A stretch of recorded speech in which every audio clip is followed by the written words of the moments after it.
നമ്മളിന്നൊരു grafting ആണ് കാണിക്കുന്നത്. അതിനുവേണ്ടി ഒരു 6 മാസം പ്രായമായിട്ടുള്ള മാവിൻ്റെ തൈ എടുത്തിട്ടുണ്ട്.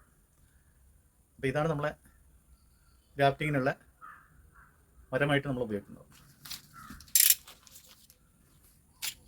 ഇതിൻ്റെ 2 കമ്പുണ്ടായിരുന്നു, ഒരു കമ്പ് നമ്മൾ ചെത്തി കളഞ്ഞിട്ടുണ്ട്.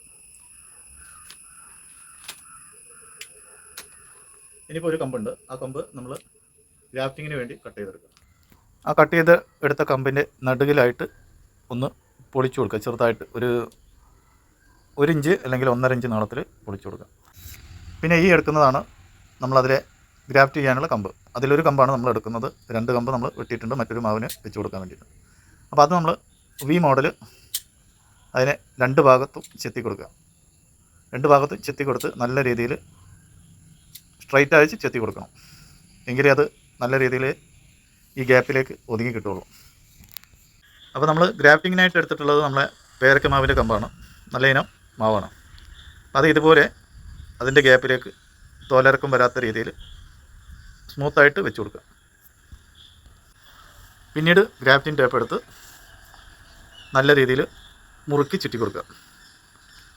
നന്നായിട്ട് മുറുകണം, ടൈറ്റായിട്ട് വരണം. ടൈറ്റായിട്ട് വന്നെങ്കിൽ മാത്രമാണ് ഇത് രണ്ടും നല്ല രീതിയിൽ ജോയിൻ്റായി കിട്ടുക.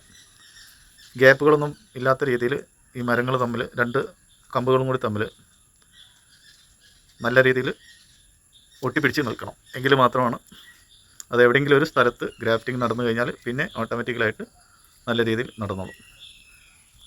അപ്പോൾ ഇതിന് വേറെ മെത്തേഡുകളൊന്നുമില്ല, വേറെ മരുന്നുകളോ മറ്റുള്ളതൊന്നുമില്ല. ഇത് ഈ രീതിയിൽ തന്നെയാണ് ഇതിൻ്റെയൊക്കെ കൈകാര്യങ്ങൾ.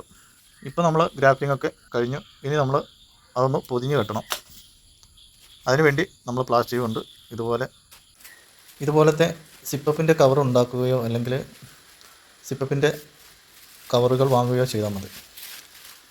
അപ്പോൾ അങ്ങനെയുള്ള കവർ നമ്മൾ ഇതുപോലെ അങ്ങ് പൊതിഞ്ഞ് കെട്ടി കൊടുത്താൽ മതി.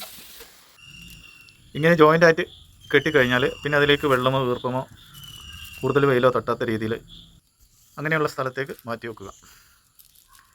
പിന്നെ ഇതിന് നമ്മൾ പ്രത്യേകമായിട്ട് ശ്രദ്ധിക്കാനുള്ളത്, നമ്മൾ ഇതിനെടുക്കുന്ന കത്തി, നൈഫ് ഇരുമ്പ് കറ പിടിക്കാത്തതും നല്ല മൂർച്ചയുള്ളതും ആയിരിക്കണം.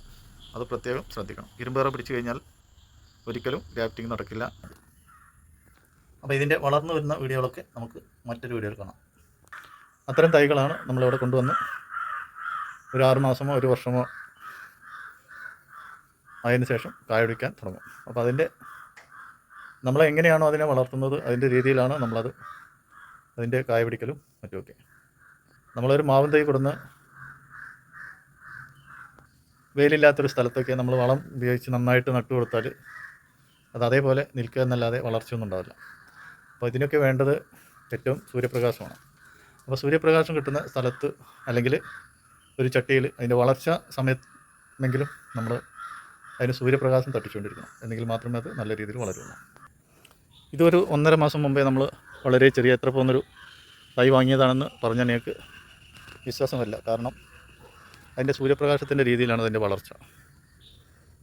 അങ്ങനെ കുറച്ച് വളർച്ച കിട്ടിയതിന് ശേഷം പിന്നെ നമുക്കിഷ്ടപ്പെട്ട ഒരുവിധം സൂര്യപ്രകാശമൊക്കെ തട്ടുന്ന രീതിയിൽ ഉള്ള സ്ഥലങ്ങളിലൊക്കെ അതിനെ നട്ടുപിടിപ്പിക്കാം. അപ്പോൾ അങ്ങനെ ഗ്രാഫ്റ്റിംഗ് രീതിയൊക്കെ നമ്മൾ കണ്ടുപഠിച്ച് ചെയ്ത് നോക്കിയാൽ ഉള്ള ഗുണം, നമുക്ക് ഇഷ്ടപ്പെട്ടൊരു മാവ് കണ്ടാൽ അതിൻ്റെ ഒരു കമ്പ് കിട്ടിയാൽ മതി. നല്ല മാങ്ങയൊക്കെ നമുക്ക് ഇഷ്ടപ്പെട്ടത് കണ്ടു കഴിഞ്ഞാൽ അതിൻ്റെ ഒരു കമ്പ് കിട്ടിയാൽ നമുക്ക് നമ്മുടെ വീട്ടിലും അതേപോലെ ഒരു മാവിൻ തൈ ഉണ്ടാക്കിയെടുക്കാം.